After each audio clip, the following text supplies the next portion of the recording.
In 1999, Hong Kong police entered a small apartment in Tsim Sha Tsui and made a discovery that would horrify the city.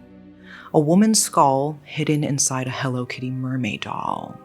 The victim was 23-year-old Fan Man-yee, a nightclub hostess who had been held captive and tortured for over a month before she died.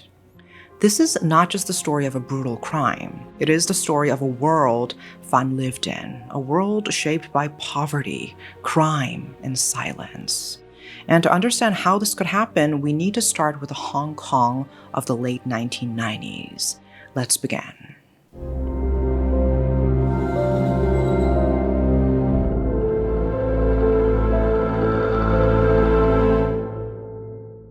The late 1990s were a turning point for Hong Kong. The city had just been handed back to China in 1997.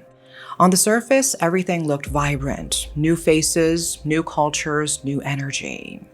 The population had grown to nearly 6 million, and the streets were packed. Neon lights spilled from karaoke bars and late-night restaurants, while shop fronts glittered with Japanese pop culture exports, music, fashion, food.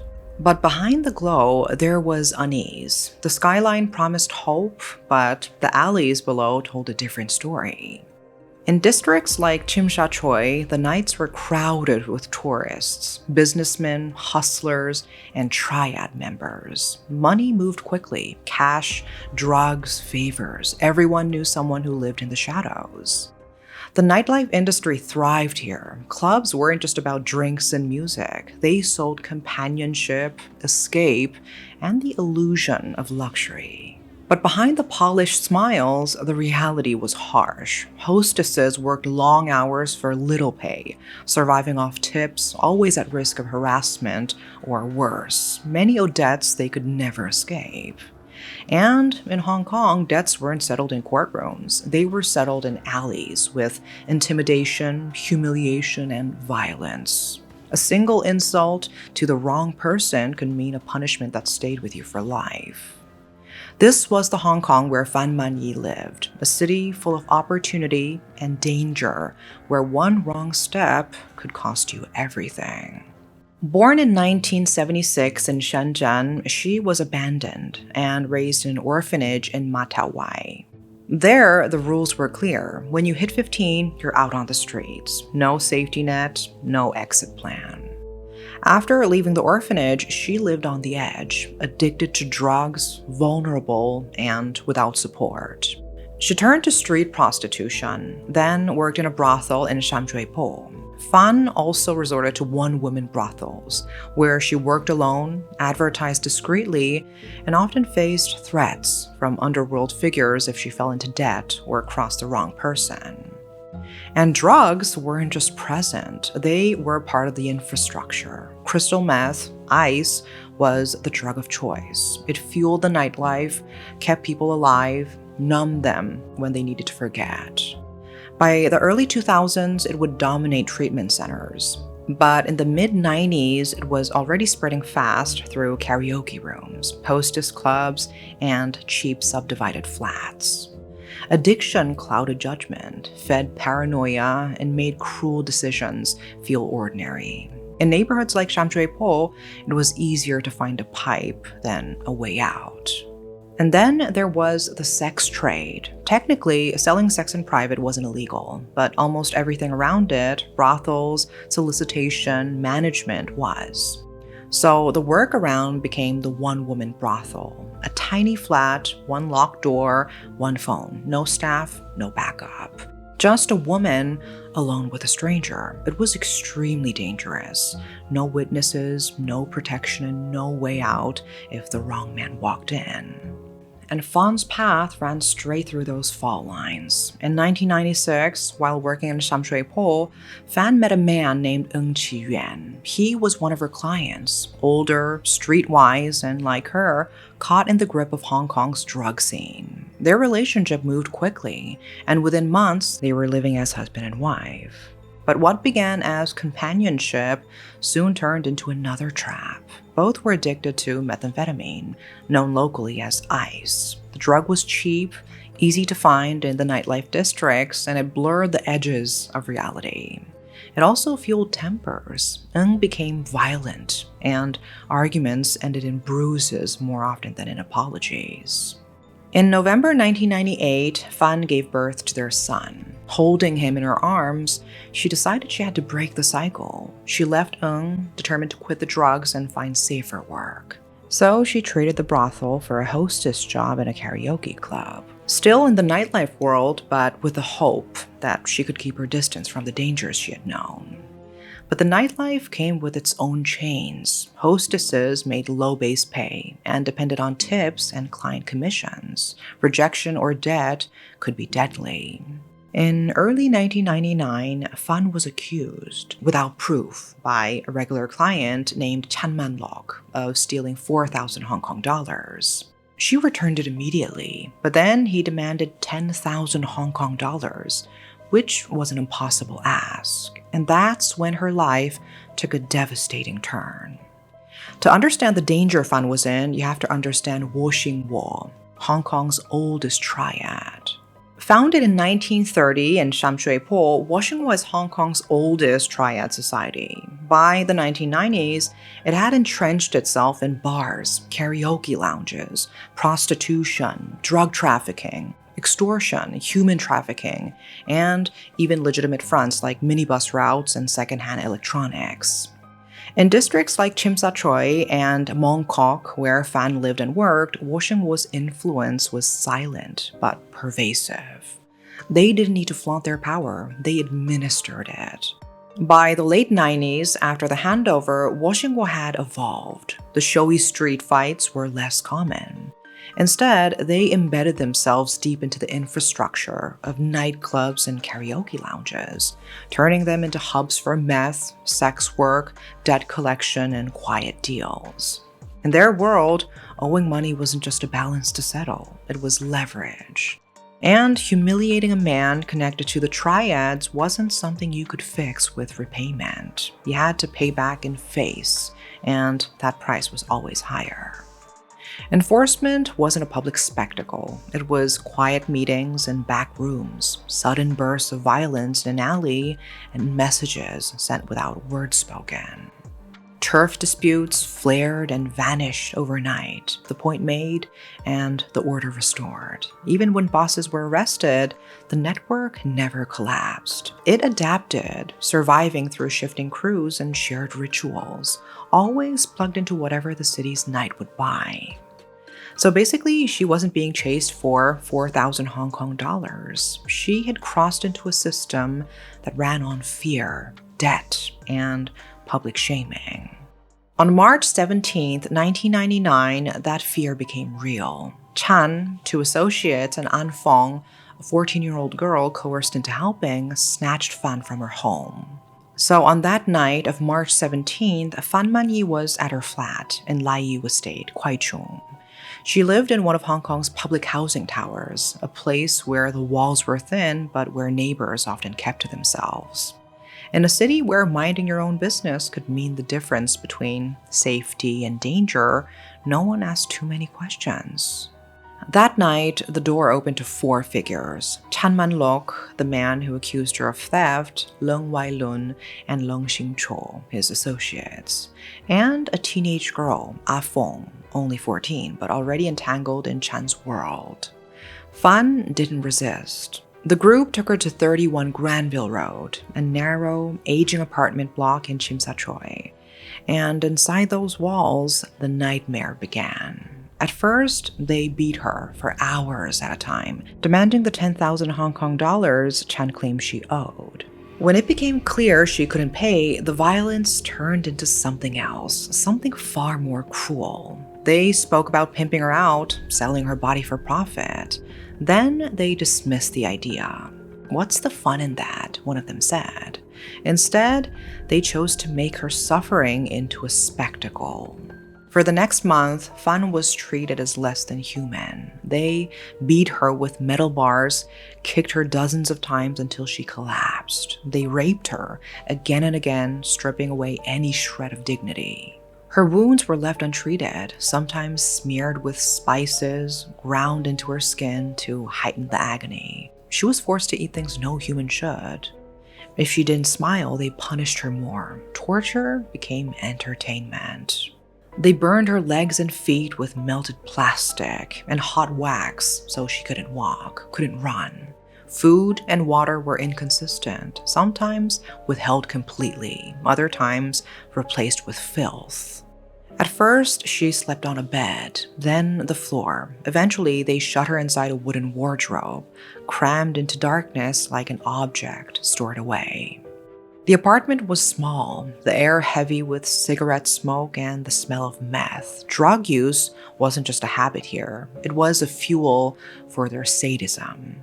Chan and the others smoked ice through the night, the high feeding their paranoia and brutality. Outside those walls, life in Chimsachoy went on. Neon lights flashing, taxis honking, people laughing over late-night noodles. Inside, the only sound was the steady rhythm of violence. Neighbors would later admit they heard screams. But in Hong Kong's crowded housing, people told themselves it was just another fight, and they stayed silent. For Fan, every day blurred into the next. There was no escape, no one coming to help. And with each passing night, the line between punishment and pure cruelty disappeared completely. By mid-April, Fan Man-yee's body was failing. Weeks of beatings, burns, and starvation had left her too weak to stand for long. Her captors had stopped pretending the torture was about money. It had become entertainment, a nightly ritual fueled by drugs and dominance. Sometime between April 14th and April 15th, 1999, Fan died. Whether from head trauma, shock, or the cumulative toll of her injuries, no one knows for certain. What is certain is that no one tried to help her. There was no panic, and, of course, no one called for an ambulance. For Chan and his associates, her death wasn't an end. It was a problem, a body in their apartment in the heart of Chimsachoy. And in Hong Kong's underworld, disposal was about more than hiding evidence. It was about erasing someone entirely. They set to work dismembering her remains. The head was boiled, stripping it to the skull. Other parts were discarded in the trash or flushed away. But it was what they did next that seared itself into Hong Kong's collective memory. Fan's skull was stuffed inside a Hello Kitty mermaid doll. The same plush figure that might sit on a child's bed now became a vessel for one of Hong Kong's most horrifying crimes. One of them even joked as he pushed the skull inside, "Be good and don't move. I'll help you dress up." Why a toy? Some believe it was mockery, a final humiliation. Others think it was convenience, a way to hide a skull in plain sight. Whatever the reason, the image of a smiling Hello Kitty concealing a human head became the haunting symbol of this crime. And still, outside on Granville Road, life went on. Tourists bargained for handbags, buses rumbled past, and no one knew that just meters away, a young woman had been erased from existence and hidden inside a child's toy. But the men had overlooked one thing. The weakest link in their circle wasn't the police, or the neighbors, or the landlords. It was the 14-year-old girl they had brought into their world. Her real name was never revealed publicly. In court, she was only known as Ah Feng. At 14, she should have been in school, worrying about exams or friends. Instead, she was living in a world run by drugs, money, and fear. Ah Feng had met Chan Man-lok months earlier. He was older, wealthier, and dangerous, a combination that can be intoxicating to a teenager with no stable home life. He gave her gifts, attention, and a place to belong. But what he really gave her was a front row seat to violence. During Fan Man-yee's captivity, Ah Feng was not just a witness. She admitted to participating, beating Fan at Chan's orders, laughing while she was humiliated. Sometimes she carried out acts so degrading they still make people shudder. Urinating on Fan's face, defecating into a shoebox that Fan was then forced to consume. Whether Ah Fong did these things out of fear, loyalty, or a desperate need for approval, only she could say. But the cruelty she participated in would follow her long after she left that flat. When Fan died, Ah Fong stayed silent. Days passed, Chan and the others disposed of the body. Life in the flat returned to its grim normal. Meth smoke in the air, the sound of the TV in the background, and the occasional knock from someone who knew better than to ask questions. But silence has a way of turning into nightmares. Within weeks, Ma Fong began to see Fan's face in her sleep, sometimes screaming, sometimes staring. She told police later that she could still smell the boiled flesh when she closed her eyes. In May 1999, unable to bear it any longer, she went to the police.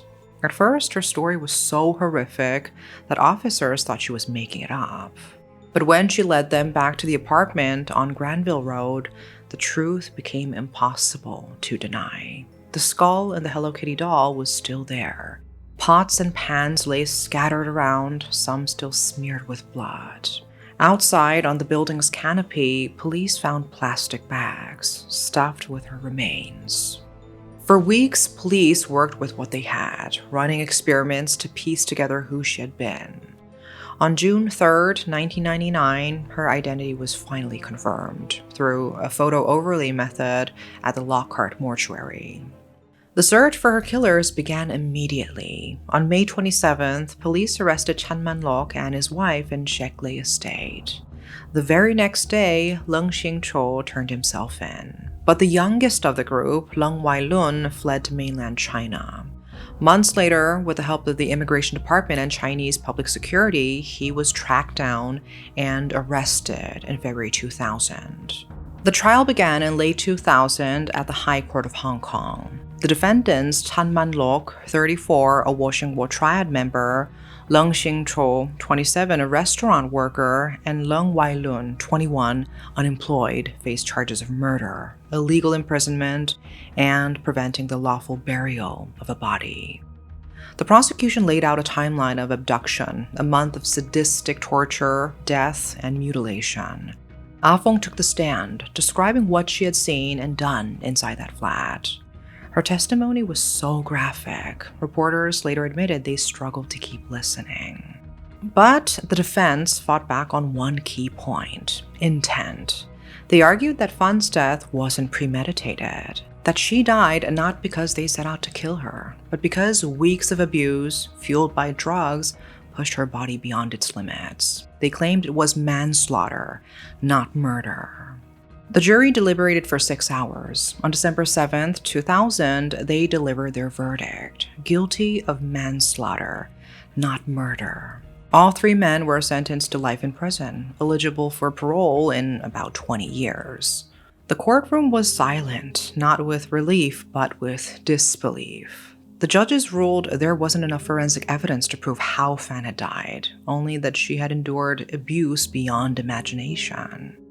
The outcome felt like a second injustice. First, Fan had been failed in life. Now, she was failed in death. The public erupted in outrage. To ordinary Hong Kongers, the distinction between intent and outcome didn't matter. What those men did was murder, plain and simple. The law said otherwise. Fan's skull remained locked away as evidence for years. It wasn't until 2004, almost 5 years later, that it was finally cremated. There was no funeral, no public memorial. The apartment at 31 Granville Road was left vacant for years. Locals avoided it, and rumors spread of noises at night, of a woman's shadow in the window. By 2012, the entire building was demolished. In its place now stands a boutique hotel, sleek and modern. Guests check in and out with no idea that they're sleeping just meters away from where one of the most horrific crimes in Hong Kong's history took place. It's been more than 25 years since Fan Man-yee's murder. The case has never really left Hong Kong's memory. Chan Man-lok and Leung Wai-lun remain behind bars. Life sentences, with the possibility of parole after 20 years, mean both could one day walk free. Leung Xing-cho's path was different. His sentence was reduced on appeal, and he was released on 2014. For a while, he disappeared from public view. But in 2022, his name returned to the headlines, this time for the sexual assault of a 10-year-old girl. He was convicted and sent back to prison. The case inspired films like Human Pork Chop and There Is a Secret in My Soup, both released in 2001. And they sensationalize the violence, but rarely capture the quiet, systemic failures that led Fan into Chan's world in the first place. The poverty, the lack of social safety nets, and the control triads held over entire neighborhoods. Fan Man-yee's life was short, her death brutal, and her story distorted by headlines. But strip away the infamy, and you find a young woman who wanted something better for herself and her child, in a city that failed to protect her. So this case let us think once more about the people who slip through society's cracks, unseen until tragedy forces us to look. The Hello Kitty murder wasn't just about what was done to her, it was about everything that failed her along the way. That is all for today. Thanks for watching.